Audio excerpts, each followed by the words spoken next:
So here's the question number 5 and the answer. And it's talking about some of the slaves that were considered elite or higher up than the other slaves.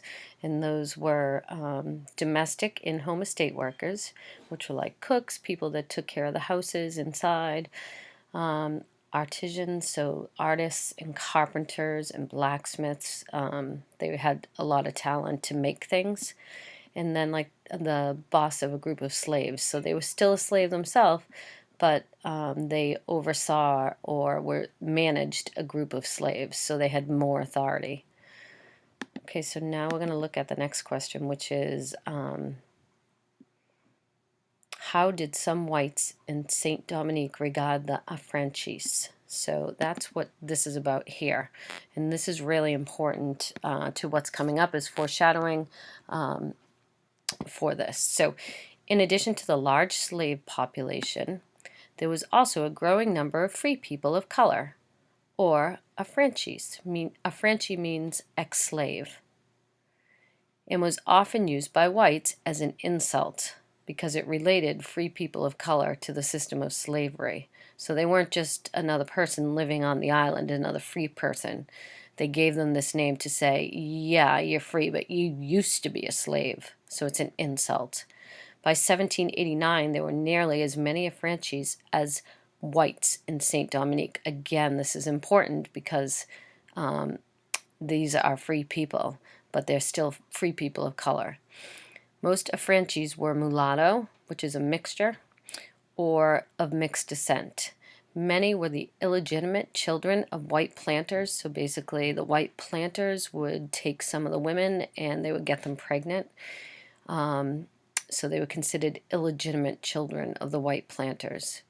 The African women these planters took as mistresses or descendants of these groups. Others had bought their freedom from their owners. So who were they? They were free people of color, and most of them were mulatto or mixed descent, meaning that whites and blacks had babies together. So a lot of this time, the people of color did not want to have children with these people, but again, the masters demanded it, and they had children.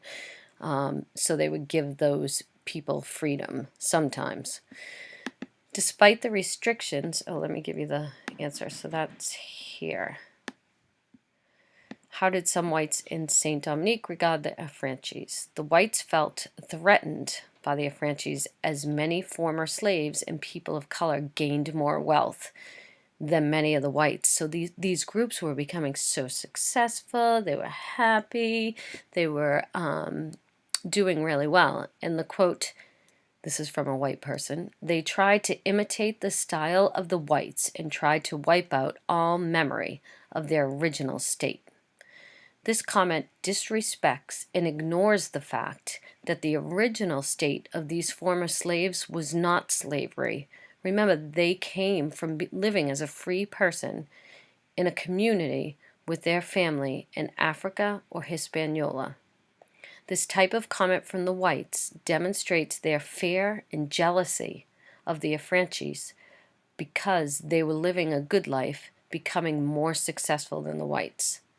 The whites did not feel happy for them that they had their freedom and doing well, but rather they felt fear and jealousy. They felt that their good life was in danger by these successful affranchis. It's important to note all of that on your notes, so you should pause that and get all of that information down. And that's what this information here is about in this paragraph.